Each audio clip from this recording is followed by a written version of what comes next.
All right. Hey, welcome back into PartsCounterGuru.com podcast. This is part 2 of OBD education. We had such a plethora of information that we felt like we needed a double dose of it. So, Keith, you want to... Yeah. You had something on your mind you wanted to bring into this before we really got into the depths of the OBD. Yeah, well, let me translate that to the average consumer. I got so worked up on part 1 of the OBD discussion, and with my colorful story and backstory and issues, and I think that because of my angst, we didn't get through kind of some of the important details that we wanted to get through. So I think we felt like we had more to say, and probably to be fair, I have a little less to say this time. Well, no, I'm sure I'll try you'll to be not jump up and down on my chair. I'm sure you'll be coming in at the right time. So, and that's something that I don't know that we have talked too much about. I want to bring everybody up to speed on. Why don't you give everybody your background, your in-depth knowledge of the actual systems management there, which involves a lot of information technology, which is your background. Yeah. So I have a tech background. Professionally, my first foray into automobiles was when I was in college. Ooh, this is gonna date. I was installing cellular phones in cars, so we had to sort of learn about electronics and electrical systems and where to draw power and where not to draw power and where to get grounds and where some Chrysler products were using reverse grounding principles, and oh boy. And anyway, that was back in the day when you had a fixed transceiver unit that you would mount usually in the trunk, but I got to just pull the insides of cars apart, and I learned everything about which cars were done well and which weren't. And then from there, I obviously, and people have picked up on this, continued down the road of technology, but always had that love of automobiles. And I think we've found sort of the the marriage of both, and our paths crossed at some point in our past in the auto industry. So right, yeah. So I know a little bit about technology. Yeah, which has kind of bled over to my level of knowledge in that area, which is not much, but thanks to my coexistence with my good friend Keith here, I've learned a little bit over the years. So, but when you were talking about getting into it with cellular phones, was that back in the day where they called those the bricks? They were big as a brick. Well, that was the brick phone was the Miami Vice phone that they used on the, it was like a big, it looked like a white brick and it had the antenna on it, and only people that could afford them were drug dealers. It lined up this, like the old army. This was that Motorola's, that's right. And I think Motorola even referred to it as the brick phone, but this was the generation right after that. So this would have been early 90s, and they went to bag phones. And they would put a big giant battery pack like this big. It was lead acid. It was heavy as could be, and you could walk around. And then they had the first generation of the StarTAC flip phone, which was also pretty big. And I remember those. But if you wanted to reliably have a conversation in your car, you really needed a car phone. You needed a installed car phone with a speaker and a microphone and in the headliner, and we had to drill a hole in the roof a lot of times and put a fixed antenna, and that used the whole car as a it's a big piece of metal.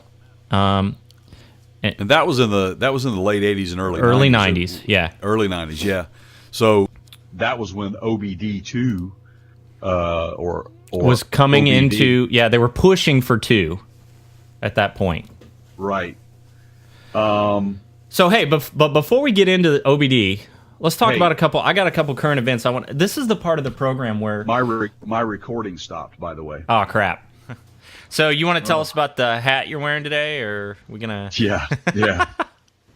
I decided since the other OBD was without hat, I would go without. I am extremely tempted to. In fact, I'm just going to go ahead and offer this out, and we'll let the fates decide. If this movie crashes, then it won't make it to air. But right. If you want to send in your, now please keep it G-rated, okay? Hat, head paraphernalia merchandise. If you want to send in your hat for Jay to wear, sign up to be a Patreon sponsor at patreon.com/partscountergurus. And if you're a current patron, you want to send us a hat, we'll get Jay to wear it on the air. I will wear it. I mean, it has to be in good taste. So we can't have any, human anatomy type hats to put on air. Remember, we like to have young people get interested in the industry. So we have to keep our G rating status. Yeah. So. All right, so how's it I looking? think everything's looking good. We're back. Technology, right. Man. Again, jeez. Okay, so before the crash, we were just about to get into something I've been trying to talk Jay into, which is we're talk about some current news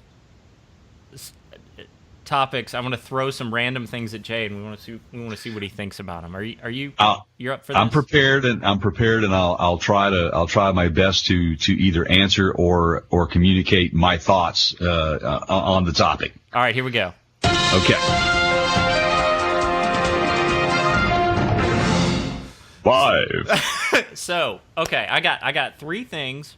One is personal news, and the other 2 are more current events out there in the world, right? Okay. So the first thing, so Ford has announced or admitted or confirmed that they are going to make a smaller than the Ranger version of a pickup.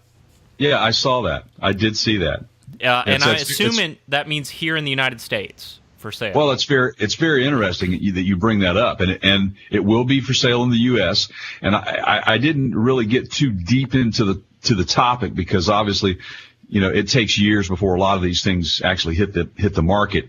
But it'll show up in Detroit, probably the year before when they're ready to really release the thing. But and if you want to look at the Bronco that's supposed to be coming back out, right? Exactly, which I'm excited about that because I love the old Broncos, man. They're great. But, interesting enough, you brought that up. If you remember, I shared a post from Hyundai. They're coming out with a compact truck, a smaller truck. Okay, what's the logic behind this? I mean, what is it? I mean, that Ranger's pretty small. Who are we thinking are going to buy these? Well, I mean, for example, I think that it actually reaches an audience of people who are not well, for example, I've got some neighbors here that have pickup trucks that they're not living on a farm or towing anything, and they're just driving these things around, but they're monstrous. And they won't even fit in their own parking space that they have, their assigned space. You can't even get the things in a garage. So I don't know if houses or garages are getting smaller. I don't think so. I think the average size of a garage has been standard over the years. It's just the vehicles are getting larger, and I think we're running out of space to stick the dadgum things, man. So I think having a smaller pickup truck is handy for someone that is not using it commercially.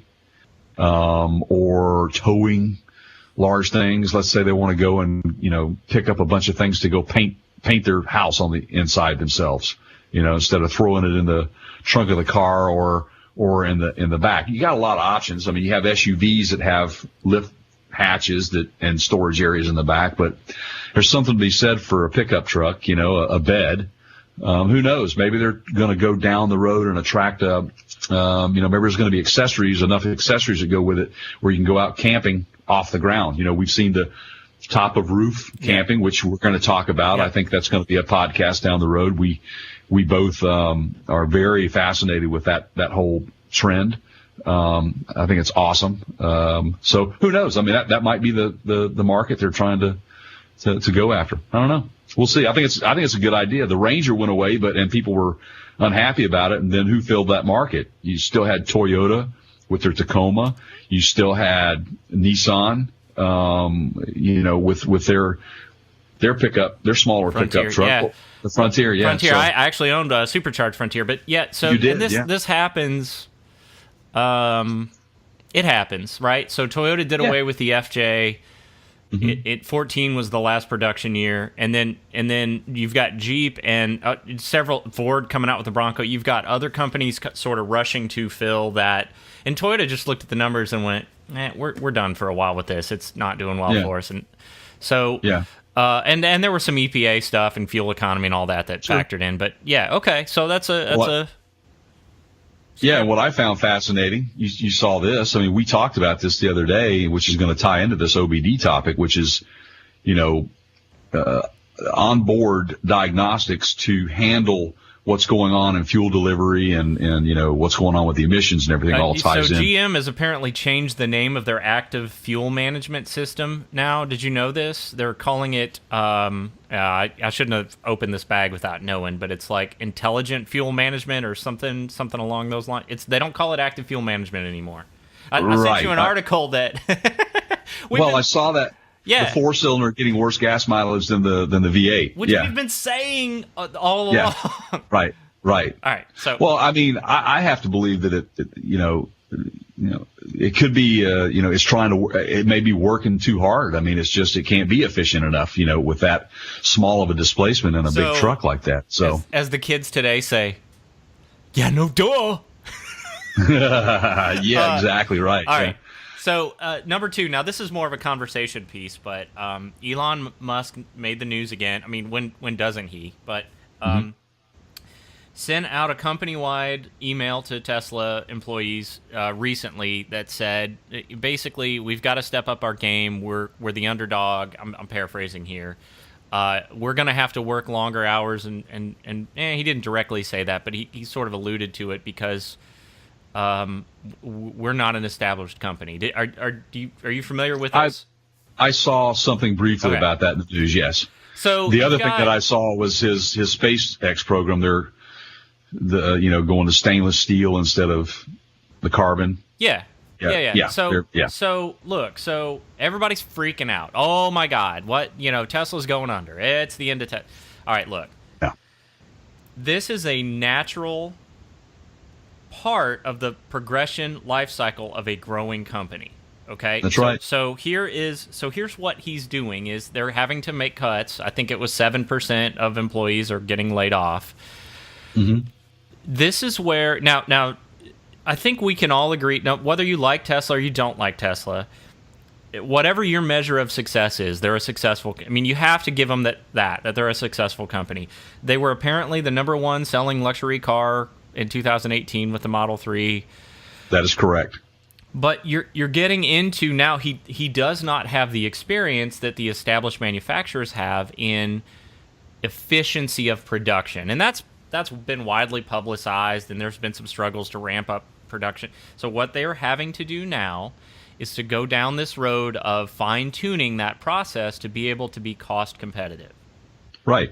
And if there's anybody that can get it done, Elon Musk will get it done. So there's no need to freak out about. And I guess I should say, look, there's a fork in the road that they have passed, and usually, when you're at a startup phase, that one of two things happens: you get it to this point, and you have a measured amount of success. Then you turn to invest. So if this were a tech company, like in the tech industry, you would start looking for somebody like Apple or Google to buy you up. You would look for a competitor to purchase you, and you would cash out. And then they would absorb your company and impart their experience and their knowledge in the manufacturing process to you, and they would take over that sort of part of it, right? But he's chosen to go it alone and be his own brand, and that's fine, but that now requires certain adjustments. Right, and adjustments, I think, is the appropriate word there. And unorthodox actually can apply to a lot of everything that he does as well, which is how he came to market. That was the biggest stir in the pot that you could ever have. For sure. And there's a lot of controversy they said he would fail. They said he would fail. So. And I guess I need to sort of we're both internal combustion engine fans. There's a lot of controversy right now over, people icing Tesla charging lots and all that. Look, I'm a fan of what they're doing. I'm less interested in the sort of environmental aspect of Tesla, because I sort of feel like ultimately most of the electricity that we use here in the United States comes from the burning of coal. So if you're going to make the argument to me that it's more environmentally friendly to have an electric car, I'm just not that convinced right now. If you really want to go the environmental route, we need to go hydrogen, which we've tried, and there was a bunch of people freaking out over the risks. Wasn't it the rotary engine just recently by Mazda? Didn't they test one? Well, I think there's still some testing going on. Yes, because I hope that hydrogen concept is not dead. That's a very efficient, very environmentally friendly. And look, people are going to go, "What? Yeah, but you could have an explosion because it's basically a nuclear reaction and blah blah blah." Right, but you're essentially running on more or less 20. You're hauling around 20 gallons of fuel in an internal combustion engine that's highly flammable, that you're operating a controlled explosion in the gasoline. I mean, you're not going to sell me on that. So, right. and as we learned, Jay, in the great documentary Back to the Future, right? That that it's really not a nuclear powered car. It's electrical. He just needs the nuclear power to create that much energy. Well, it's the same thing with hydrogen. So what Tesla's doing right now on the electric side, many of those same principles would apply in a hydrogen vehicle, because it's still an electric vehicle. That's exactly right. But, let's remind everybody, that was Back to the Future. That was a movie it's decades old now. Oh. And we still are waiting on that flux capacitor manufacturer. I'm waiting on my Mr. Fusion. Yeah, there you go. There you go. Okay, so now this is a little bit of so the third thing here I've got, this is personal news, and we've got a podcast that's, by the time you get to this one, will have already aired. I want to say it's going to be number 6, but we talk about car dealerships. Yes. And this is sort of a follow-up to what happened to my wife's Lexus, right? So there was a service appointment done, and she took it in, and they missed something. So it turns out that she hit a mailbox 6 months ago, okay, and took it to the shop, and they fixed the car, okay. She never made the connection that the windshield washer pumps could have been damaged in that, and honestly, I don't think just continue to use them broken. So to be fair, took it back to the dealership after they sort of missed the the inspection process that they charged us for, and I'm not going to take everybody back through that. And at this point, I started to suspect there might be a connection. So they actually pulled the Carfax report on the VIN. Now, I feel like we've talked about these VINs somewhere before. Yeah, I think we have. Early on in our career, somewhere there. Yeah. So don't you have that on your phone? Don't you? Right. Yeah. So they were able to pull the car history, which was fascinating, and they gave us a copy of it. Based on the VIN, they found that the bodywork was done. They went ahead and went over and above, and that when the company that did the bodywork made the repair, they put a check valve in backwards, and it was restricting flow of the washer pump through. So they found it and fixed it and didn't charge us, and that was really nice of them. I didn't expect them to do that. I just expected them to actually do the inspection, which we paid them for. But they went over and above. Really nice thing to do. Yep. And fix it. Which is how it should work. That should be the way it works. It should be the way it works. Should be the way it works. And it shouldn't have taken the second time for them to have that opportunity to make it right. So to err on your side, you still have a valid point. So it's funny that you mentioned that. So you and I kind of share a philosophy, and I'm sure a lot of our listeners do too, our viewers possibly, if you're watching this on YouTube. I brought some show and tell. So I'm reading this book. It's called Living with a Seal. God, you are full of surprises Right. this morning, Keith. Okay, and basically, so here's the quick. So if you're interested at all in this guy Jesse, I think his last name is Itzler. I'm not sure. I'm just a reader. I'm not doing the book on tape. And We go with Itzler. he's a well-established entrepreneur. He was a rapper on MTV in the 90s, I think, and he's started a private jet company. And so, yeah, you had a question? Can you please hold that book back up again? Living with a Seal? Oh, yeah, he looks like a rapper. Yeah. So the concept basically was he's a runner. I'm a runner. He felt like he was stuck in a routine. He saw this guy compete in a race, the Seal, who isn't named in the book. He just calls him Seal. And he decides that he wants to shake up his routine. And this guy does a 24-hour race by himself. And Jesse's over here doing the race with 4 other guys in a relay. He just runs continuously for 24 hours. So he hires the guy to come live with him for a month. And basically makes Jesse's life very, very uncomfortable, but pushes him out of his comfort zone. Okay, so during this time, he's keeping a journal, which later became a blog, which turned into the book, of sort of what transpires. Okay, I just want to read, because this is, hopefully this will hit home. But essentially the Seal is well, he's. I later found out that this guy has competed in a lot of things, and a lot of it's for charity, and he's widely regarded to be one of the toughest men alive, and happens to live, and didn't know this, but just happens to live right down the road from me. Oh, wow, really? Yeah. So not that I've met him or anything, but apparently you can see him, running around in the neighborhood, out training and stuff. So he's talking here about. Let me set this up a little bit. So he's talking about the Seal and how everything to him is, I mean, what you would expect. How he makes his bed, you can bounce a quarter off of it and all this, right?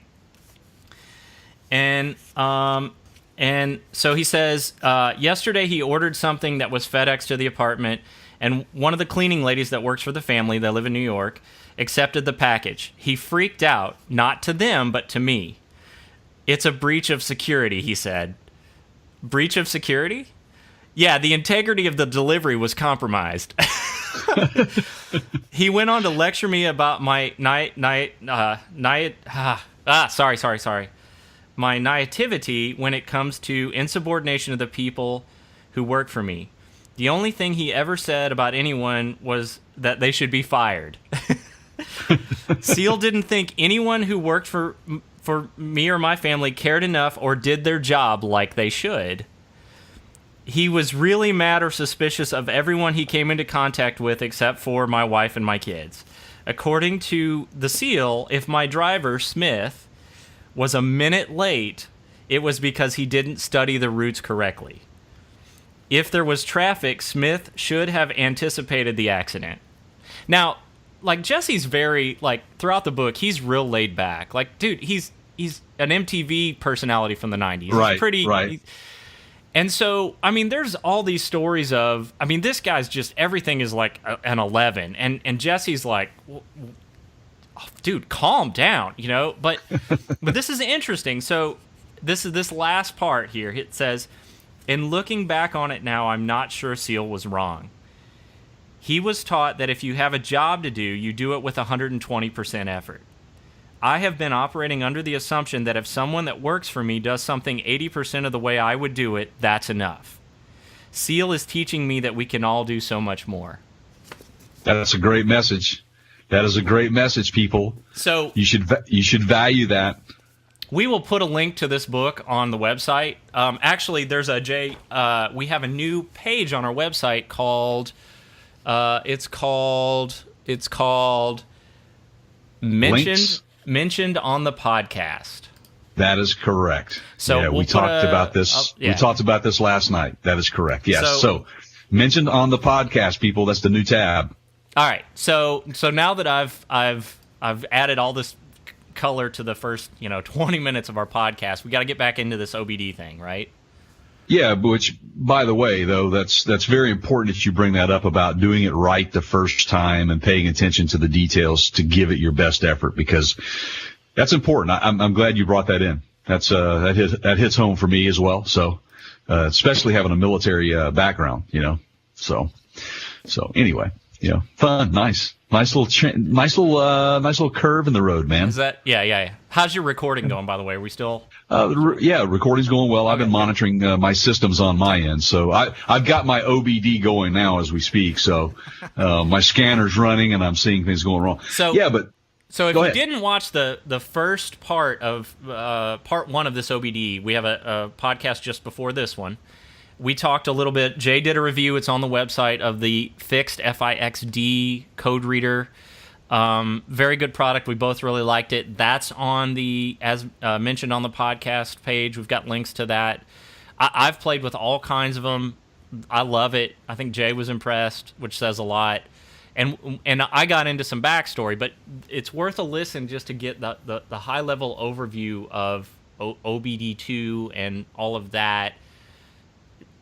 And then, in fact, stop right now and go listen to that one, and then come back and listen to this one. Yeah, absolutely, because it'll bring you into what we're talking about here. And what I intended on doing in this podcast is kind of reminding everybody that you need to do your homework before you stick something into the port. That's the bottom line.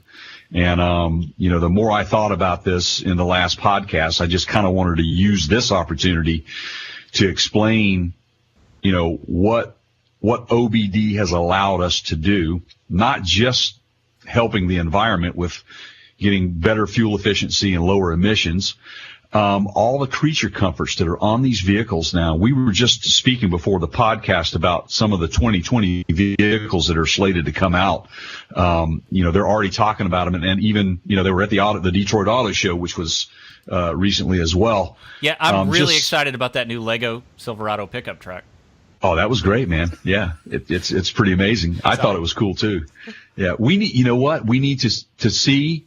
Hey, if you were listening to the last podcast, you need to tell us how many pieces were used to build that truck, and we want you to email us, contact us, go to our web page, www.partscounterguru.com, and contact. There's click an ask us a question. There's an ask us a question. Yep, right there.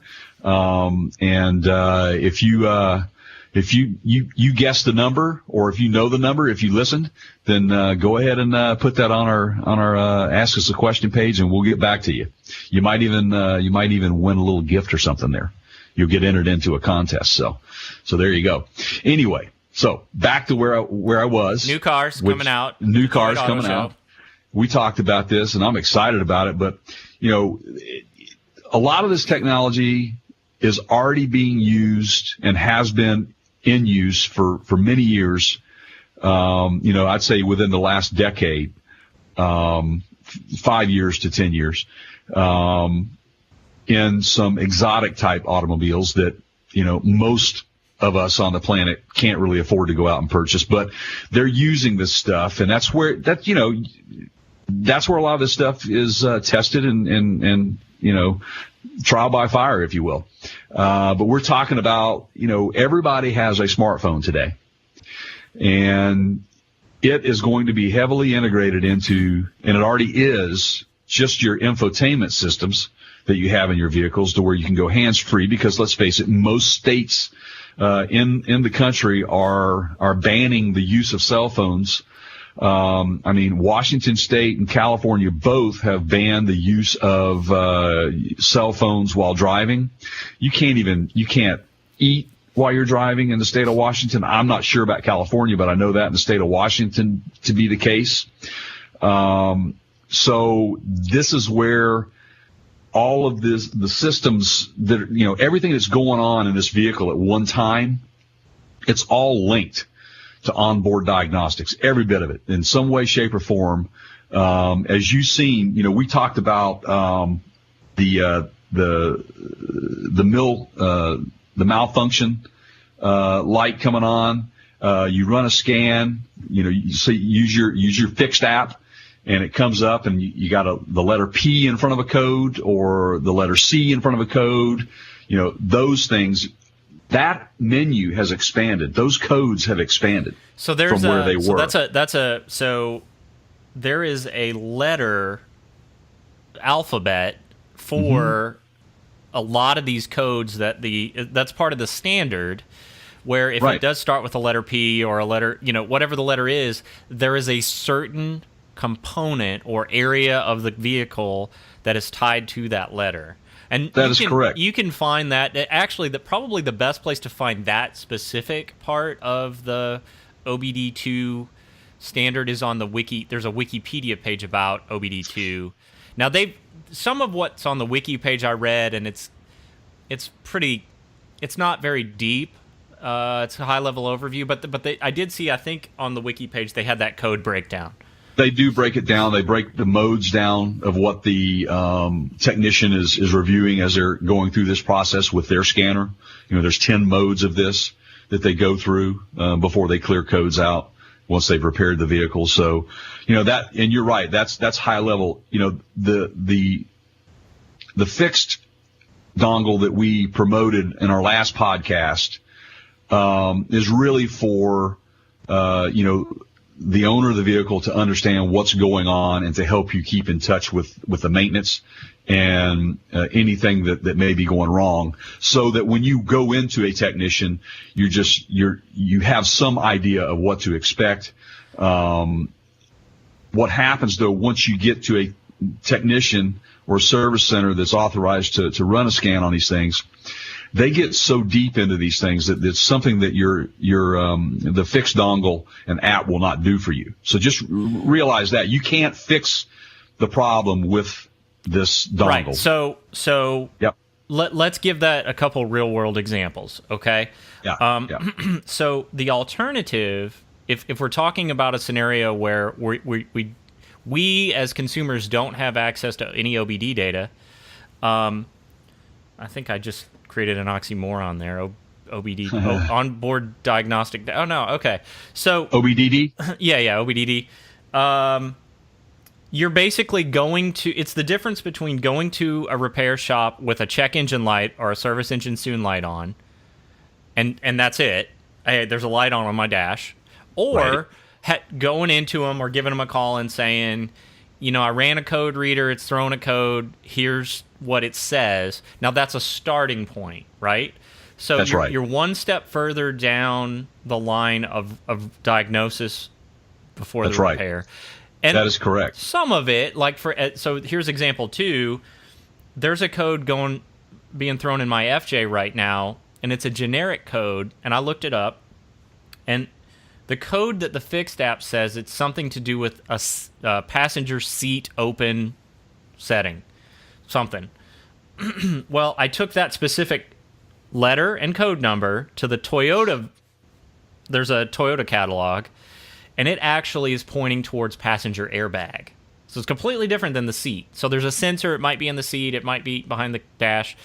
But it's more than likely an issue with a sensor that connects the activation of the airbag to the seat, meaning that it won't work if it doesn't detect a certain weight in that passenger seat. So I know that now. I may, because I'm me, dig into it a little bit deeper, and I'm willing to take those risks, and I kind of know what I'm doing because of my history. That is a great example. It's so funny that you bring that up, because I had a service engine light or check engine light come on my 2010 Hyundai Tucson. And I actually had this happen to me within the course of 3 weeks, where I had the service engine light came on, and it turns out I did not have my dongle at the time. So it was, and I think that may have been what brought us up to looking at some of these options out there for the average consumer and people like myself who like to be in touch with their vehicle. I wish I'd have had it at that time, because I could have figured, it was a misfire was what it was.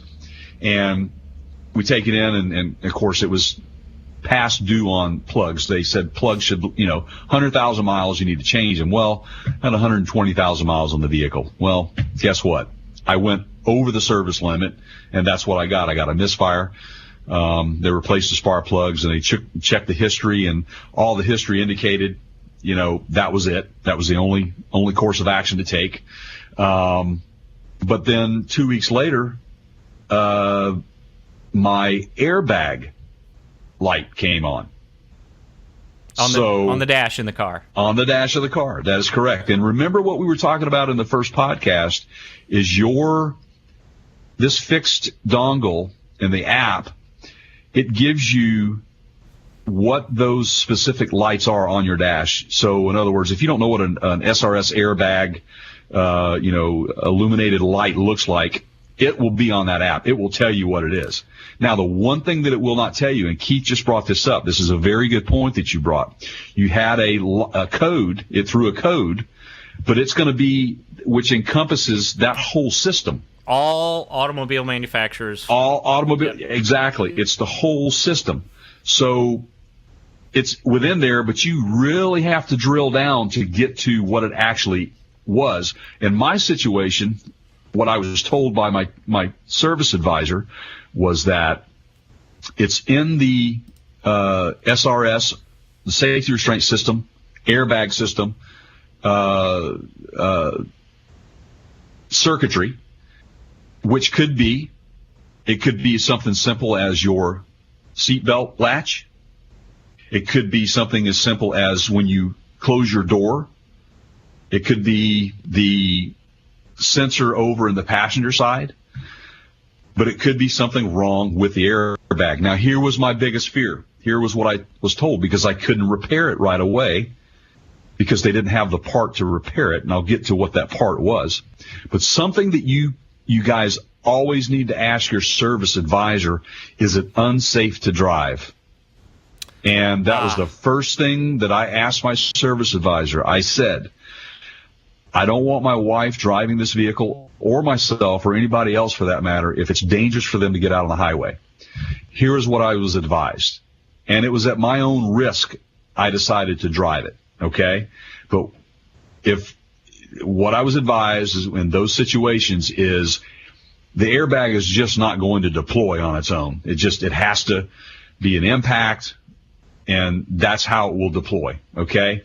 Or not. In this particular situation, it's what they call a clock spring. Clock spring fits inside the steering wheel where your turn signal, it all works off of a clock. If you look inside a steering wheel, they call it a clock spring because it's, the clock, right? It's inside, and how it rotates, it's a position, and it has to have enough resistance, electrical resistance, across this thing in order to allow the airbag to deploy in an accident. So the risk was, if I got in an accident, it's probably not going to deploy. So it was not unsafe to drive in a manner of that I'm putting myself at risk for driving it. I would be putting myself at risk for driving it, and if I got in an accident, I could die because the airbag could have saved my life. So let's keep those things in mind, that dongle is not going to tell you, it may not tell you exactly what that cause is. It is there to keep you advised of what the subsystem is doing, what that subsystem is up to, where is the problem, okay? And also that OBD technology, these are typically emissions, and they tell you that if that service engine light comes on, it doesn't necessarily mean that, you're going to drop a valve or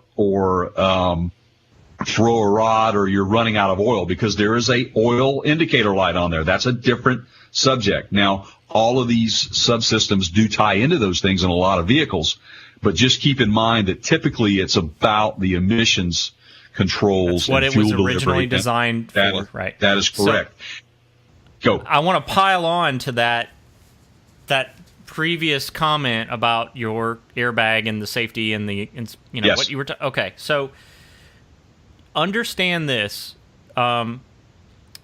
listeners and watchers on, we're Apple Podcast carries our video as well, as well as YouTube. But when you go into, I'm going to use Toyota because I own a Toyota, okay, and I've got a code being thrown right now, okay. If you go to a Toyota technician, whether that's the factory dealer or somebody outside of that, They should pull, if it's going to be an electrical problem, but this is true regardless of what kind of problem it is. They're going to try to pull some service documentation on that specific problem or on that specific code. So what I did, and it's because I know people. I got access to... I know Yes. people. Yeah, okay. I got access to their troubleshooting steps for this particular code as it pertains to Toyota vehicles. So, for example, it would say, step 1, check the connector behind the dash console to make sure there's not a short in the light.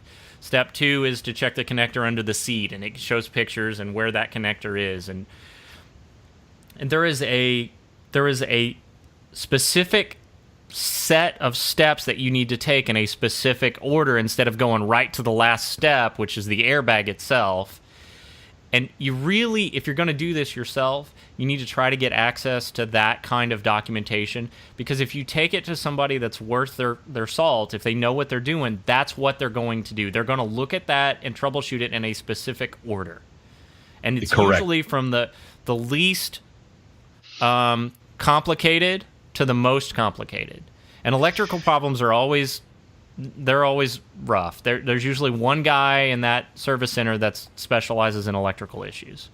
That's exactly right. And remember too, and we were talking about this the other day, that even with this information that you have, there still is certain proprietary systems, subsystems, and information that only at an OEM level or an authorized OEM service technician will have access to properly repair this vehicle. There's a reason behind this, folks, is that, it first and foremost is you can't be driving a vehicle around just emitting all these emissions.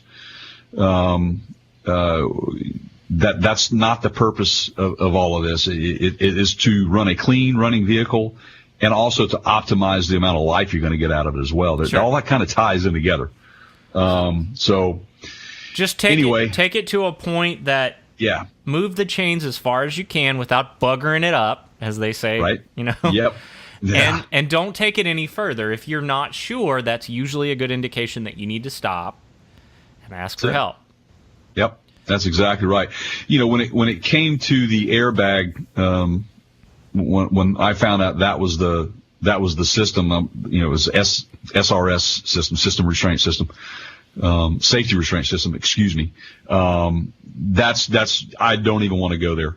That's a costly repair. Can be a costly repair if you don't know what you're doing. What are those contacts?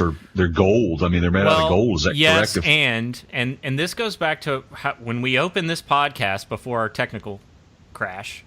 You had asked me what my history was of experience, and one of the things that we were taught early and often was if you are doing anything electrical in that vehicle, inside the car, even under the hood, if you don't know what you're doing and you randomly stick a test light up to a wire, you can deploy an airbag. Absolutely. And if your head is in front of the steering wheel when you're reaching under the dash, you could kill yourself. So, and honestly, as a college-age kid, my concern was not for my own life, but it was, if I deploy that guy's airbag, we're going to have to pay for that, and I'm going to probably get fired. So that was my, but you don't want to deploy an airbag on a car while you're poking around in the electrical system. So you need to make sure you know what you're doing. You need to make sure you know what those wires are for. They're usually color-coded. There's usually a schematic somewhere that has that information. Right. Be careful. That's exactly right. You definitely have to be careful with stuff like that, for sure. And as more advanced, electronically advanced, we become with technology in these vehicles, it's going to be more and more difficult for the average do-it-yourselfer to do anything with these vehicles, because you won't have the specific proprietary tool that it may take to repair it. Or, I mean, unless you have an engineering background in the CAN bus on this specific vehicle or anything of that nature, you don't want to be screwing around with these things, period. But again, I wanted to reiterate, it's a great tool for you to stay in tune with your vehicle, I mean, there's so many other things that you can do with that dongle. I think it's great, but, I think it's great because of, knowing what that service engine light code is. I mean, that comfort level, I know enough about it when I pull a code and it comes up that it's the O2 sensor. I mean, that's an easy repair. Well, for you. Yeah, for me, but just do your homework on that even, because it could be something within that subsystem that's causing that particular O2 sensor to fail. Now, so just keep those things in mind. You had mentioned, I don't think we were recording, but you had said, hey, they're looking into an OBD III standard, and here's something that most people may not know. The pins in your connector port of that OBD port that every car since like the late 90s has been manufactured and required to have, little less than half of the pins in that port are actually used. Correct. Now, there's a lot of stuff that's manufacturer discretion, but they're delivering what they need to deliver through that port, and they're using less than half the actual pins in the port. And I guess what I'm trying to say here is there's a lot of deviation from not just manufacturer to manufacturer, but from vehicle to vehicle on what's actually going on in that port and in those pins. And that's getting even more convoluted as we grow in this technology, and that's where the OBD III comes in. And I think that's exactly why they're trying to push for an OBD III standard, to sort of try and reel everybody back into, hey guys, whoa, we're getting all Wild West here with what's going on. Let's kind of get it back to where we need. And I honestly don't know if that's ever going to realistically come to pass. You got GM using their signaling protocol, and Ford using their signaling protocol, and Chrysler using their signaling protocol, and then when you get into like a little more exotic, it's just super crazy. Like Ferrari doesn't even, from one car to the next, it's completely different. Right. So, and was it European vehicles? Was it 2008 that they? I think that's right. I mean, the OBD II standard was so good, I think, which is kind of, if you think about it, which is kind of out of the norm for the U.S. It usually starts in Europe and then starts in Europe or Japan or Asia and comes here. At least we got something going for us, right? OBD II is ours, man. But yeah, so it was. What they call it? I think I had written it down. The European, they actually call it EOBD. Of course they do. Then they can't. Japan calls it JOBD. But it was in 2008. I think every European vehicle adopted the OBD II technology, but they added EOBD and JOBD in Japan, and so there you go. But the OBD III, though, we were talking about how far advanced we've gotten, and we've got to the point to where we really do need to expand on what we already have, but they're running into a lot of roadblocks just because of the threat to your privacy. And where I'm going to go with that is that's what I'm talking about with, we already have insurance companies. We talked about this earlier. That everybody, look at me right now. I'm sitting on my hands. I'm so excited. I'm just like, can't wait to jump on this. Okay.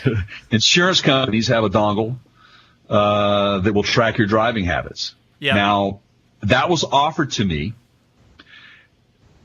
Go ahead. Can I offer an opinion on this?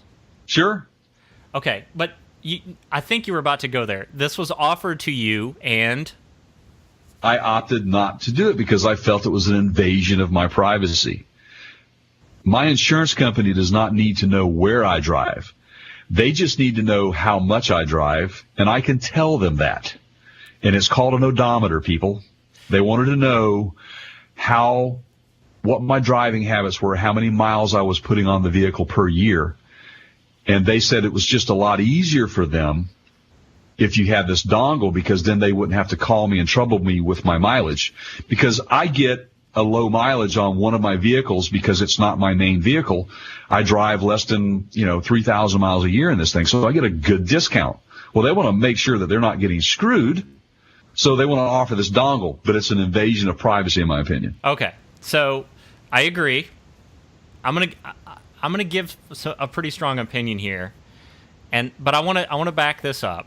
Okay, and my opinion completely agrees with yours. Probably no surprise there, but to the people listening. But so they're tracking things with these insurance dongles, like how quickly you accelerate, what your speed is, how hard do you brake. Those things are all reported back to the ECM, engine control module. Yep. It's all PCM, ECM, whatever. Yeah. Yep. Okay. ECM.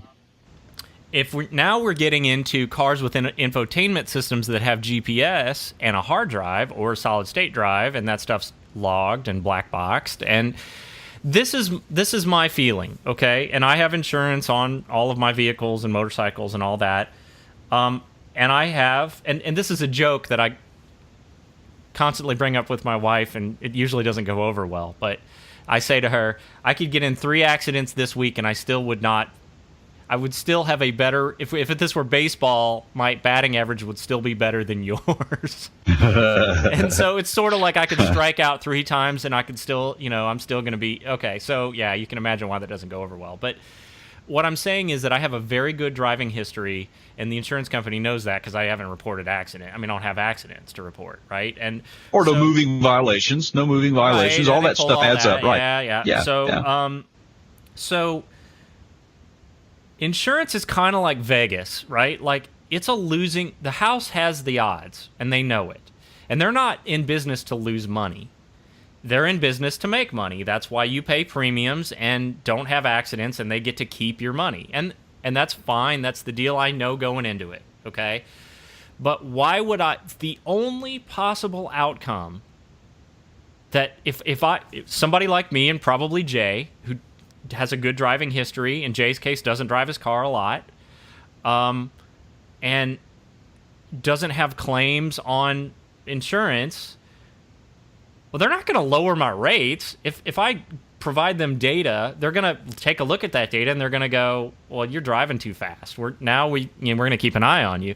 And there's another side to this, which is that data is provided to them in a vacuum. And here's what that means.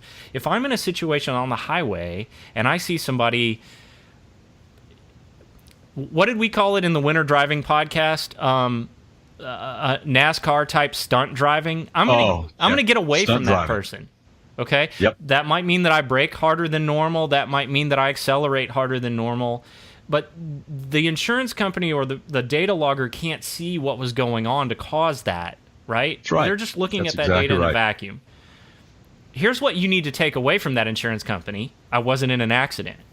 And so so on the one hand, I personally feel like, no, I'm not giving them that information. They don't need it. They can pull my driving report, and they can look at my history. And also, as someone who we've now established has an electronic experience in automobiles, I don't want that thing plugged into my car 24/7. That's right. That thing could cause problems, and there are documented examples of it doing exactly that. And why would I do that? Why would I, go get the fixed dongle and plug it in when you have an issue, or periodically plug it in and update it? Don't leave it in all the time. I am personally not a fan of leaving things, because of what we talked about in the previous podcast, where things caused misfires in my truck, and I'm just not a fan of leaving. Now I'm getting worked up. I'm knocking cables everywhere, and just don't. This leave could be it a plugged whole in. new podcast about that. So I am personally not a fan, beyond the privacy issue, of just leaving stuff plugged into your OBD port. Right. Yeah. Exactly. But that's a big deal, man. And even on your smartphone, you download apps to your smartphone from your insurance companies that you have your auto policy with. Yes. Oh, they're great. But guess what? They're that phone you. is tracking you. Yep. Okay. And if you are allowing them into your cellular phone, your smartphone, through this app, it is following you all the time. Everywhere you go, unless you know, I will guarantee you that and you know this, Keith, there are factory settings on phones that are designed to track you, and unless you know how to go in and take that phone off of those settings, you would never, it is in the most obscure locations on a phone. Yeah, it's been some very people with a lot more time on their hands than you or I who have investigated and monitored and set logging traps for some of these devices have caught that. And it's surfaced, and then, there's backpedaling, and there's, we don't, and then it gets changed in the next patch or software update or whatever. So, yeah, that goes on, absolutely. I'll pick on Facebook because it's not an insurance company, but at one point, and this was a few years back, somebody said, they caught, one of these guys that was sort of analyzing these apps said, hey, this Facebook app is recording whether or not I am telling it to or not. If it's just on my phone, it's always recording. And Facebook came back and said, no. We only send that recording to the app itself. We don't then transmit it out across the internet or back to us. What's on the phone stays on the phone. To which several people in the know came back and said, so you have the ability in your app to analyze what song I'm listening to. Are you telling me that that app has every song in the catalog, in history, on the app? That would be massive. There's no way. You're sending that data back. Busted. So I just don't trust anything on my device that's going to send any of my details, whether that's my location or recording. I'm very careful with that. And I guess to bring this back to OBD, the same applies, right? Like that stuff's logging your information if you plug it into that port. That is correct. And see, the information that it's logging and sending back to the manufacturer of the dongle, because that's what's going on through the app. That's how it's working. That information is already recorded in your vehicle anyway. Yep. It's stored there. It's stored data. There's a reason for that. The technicians, the service people need to know what has been going on with the vehicle in order to properly repair it. Yep. And it gives a good picture. That's why, we were talking, you'll have, a code will come up one time and it sets the history. It begins the history, the pattern.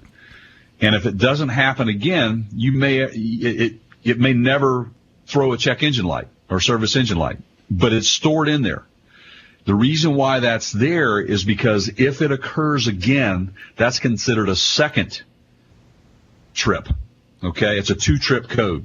That's what it is. That means it's happened a couple times and boom, then the check engine light will stay on.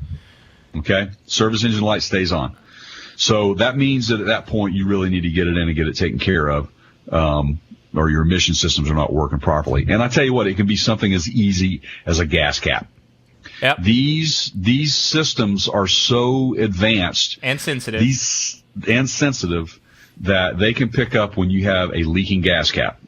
So, bottom line, a mutual friend of ours who we both, he's sort of like, everybody's got a Yoda, right, in their life. Yes. And I'm not going to say his name yet, but I think he'll eventually find his way onto the podcast. But I took my aforementioned supercharged Nissan Frontier. It was an early 2000s model. It was looked like a boxing glove. They modeled it after, it's got that round front end. And check engine light came on, and we were actually moving. Just moved houses bought a new house, and was towing a U-Haul trailer. And check engine light came on. Took it over to our friend, and he said, so he goes, I didn't tell him anything. I just said the check engine light came on. No, not a test. I just, didn't know why the light was on. Didn't have a code reader. He goes, so here's what I can tell you. It happened one time. Looks like you were towing a load. It was really cold out. And I'm like, wow. This was an early 2000s model light pickup truck. And it stored that information before they put hard drives in cars, right? And he goes, yeah, there was something else, there was moisture or something. And he goes, it triggered a sensor. And he goes, it happened one time. Those were unique factors. It was kind of the perfect storm. It's highly unlikely that it was actually an issue or that it would ever happen again. We reset the code. Have a nice day. Call me if it it's kind of like take 2 of these and call me in the morning. He was just confident that it wouldn't come back, and it never did. Yeah. But it was a set of circumstances that tripped the light. Yes. He could tell all of those things just from pulling that data from my ODB port, none of which I volunteered to him. Right. It's kind of freaked me out. Well, that's how much, and that's an older vehicle, like you said, early 2000s. I mean, look where we're at now. I mean, the information that is being stored in these OBDs is incredible. I mean, there is more technology in an automobile than most people realize, just from that standpoint alone. The same thing happened to me, by the way, with Yoda. My wife and I owned a late 90s Toyota Tacoma, a 1998 model to be exact, and not the SR package with the V6, but it had the 4-cylinder in it. 3-liter 4-cylinder, one of the largest ones they put in them. But that was a really good engine, by the way. It was awesome. Around for a long time. It was a great truck. We hated to get rid of it, but we did. We had a check engine light come on, and unfortunately, Yoda was not around for me to take it to him and have it repaired. So I went to another shop that pulled the codes and said it needs oxygen sensors. Here's your problem. You've got an aft oxygen sensor and you have a pre-oxygen sensor. In other words, an O2 sensor on the front of the catalytic converter and an O2 sensor on the back of the catalytic converter. Okay? So he decides to replace one of the O2 sensors. Resets it, clears codes. I drive it for a day. It's fine. I go through emissions fine. I pass test. I'm good, right? Now remember, this is a pre-2000. This is a 98. We've come a long way. So wait, which sensor did he replace? Before the Catco or after? Pre. Okay. It's surprising because I think I know how the story ends, and this is not what I would have expected. I would have expected him to replace the Cat back sensor. Well, let me throw a curveball in there. Okay. So a few weeks go by, I've gone through emissions. It's passed, so I'm good for another year, right? I got my tabs on my license plate. I'm good. Can I ask you a question? Yes. At what point how long before that light came back on? It was about 2 weeks. Okay. And there's another side of this too that we're going to talk about, and I know why the O2 sensors failed to begin with. So I finally was able to get Yoda involved, and he pulled the codes. I got a phone call. He goes, "Who worked on this thing?" And I told him. He goes, "You need to go get your money back." Why is that? He goes, "Did you know that your vehicle is a California emission Toyota Tacoma?" I said, "No." "What difference does that make? I thought the California emission standard went away." He goes, "It did. But that particular vehicle takes a special catalytic converter. Normal catalytic converter costs a couple $100. The catalytic converter on the California version was about $900. Exactly. I ended up having to replace both converter and both O2 sensors, and the problem completely went away after that fact. But I asked him, what was the cause? I mean, we had been driving it. We owned it for, I don't know, 2 years, 3 years before we had any issues. He goes, I asked him, I said, why in the world would I have so many problems out of this thing? Because it was like a consecutive failure on one sensor. He said, well, what's changed? I'm like, well, what do you mean what's changed? He goes, where are you buying your gas? I said, well, just a local station down there. He goes, got ethanol in it? I said, yeah, 10%. It's mandatory, right? He goes, that's why. It's an older vehicle that was not designed to run on ethanol. And we have had this conversation before, haven't we, Keith? So there might be a video on our website about ethanol. There might be a podcast discussion or two around ethanol. There might be a couple articles on our website about the pending changes that the EPA is considering for E15. I'm just theoretically speaking here. There might be. We might have had this conversation a few times. Yeah. That's right. No faster way to jack up your weed eater. Yeah, go to www.partscounterguru.com and you can find that topic. And you can also look at the video and form your own opinion on that. I will sweeten the pot a little bit and say that if you're going to go find this video and watch it, there's alcohol involved in the video. Yeah, man. I was really thirsty, actually, after that one. So is there any... I understand now, and hopefully our listeners do too, and viewers, why we got into a second round of OBD discussion. I mean, we could go for 3 or 4 of these. Is there anything else you want to talk about around the topic of OBD II that we want to put into this podcast? Wow, I don't have anything else at the moment that I want to talk about because it could take another 2 hours, Keith. It could. So we might have an OBD podcast number 3. And we could, yeah. I think we should. Matter of fact, what we should do is have our listeners contact us about it. What do you think? Yep, I like it. So here's a couple ways that you can get in touch with us. We have an Ask Us a Question website. Sorry, I stepped all over that. See, this is why I just let you do the important talking. I'm just here for the color commentary. We have an Ask Us a Question page on our website at partscounterguru.com. You can send us a question there.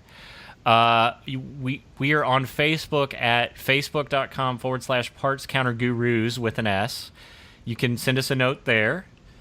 We would love to hear from you if there are things you specifically want to hear us talk about, or you have a question, and it's even if it's not around the topic of OBD, you can send it our way. But certainly if it is, we are doing this because we love it, but it would be nice to be able to continue doing this. And one way that you can help us do that is to tell a friend. Tell them about the podcast. Go to the website, check us out. We have become a patron. We have a Patreon page. If you want to be a sponsor, that would couldn't hoit, as they say. Patreon.com/partscountergurus. We reach into the grab bag every couple hundred subscribers and pull something out and give it away. So be a subscriber on YouTube, sign up for the podcast, go to our website, sign up there, become a fan. There's a Become a Fan page. What am I forgetting, Jay? So much good stuff. You've hit it all. It sounds like you've hit it out of the park with what they can do for us. And you're right. We do this because we love it, and we want you guys to contribute to this as well. You are important to us. So please visit our website. We have a growing... Sorry. See, I did it again. You walked on me, man. All right. Go ahead. www.partscounterguru.com. I wonder if you'll have to... This is a good reason to continue listening to the podcast. If there will ever be a podcast down the road that I don't step on something that you're... This is sort of like, will Wile E. Coyote ever catch the Roadrunner? I mean... I like that. I like that analogy. Yes. So that is kind of what comes to mind. We have a growing catalog of videos. I'm going to suggest that you go to our website and take a look at the links there. We have a video section where we have our own YouTube channel with videos on it as well, but it's probably easier to go find what you want on the website because we have more than just the video podcast out there. Our website is geared to take your requests. It's geared to allow you to navigate to any of these things that we've talked about. So take advantage of the website. We like it. And if again, if you have any suggestions, please let us know. Okay. We want to know. Yeah. There you go. So take us out of here, friend. Man, so until next time, that is Jay over there. I am Keith. Remember to check your oil, but don't be a dipstick.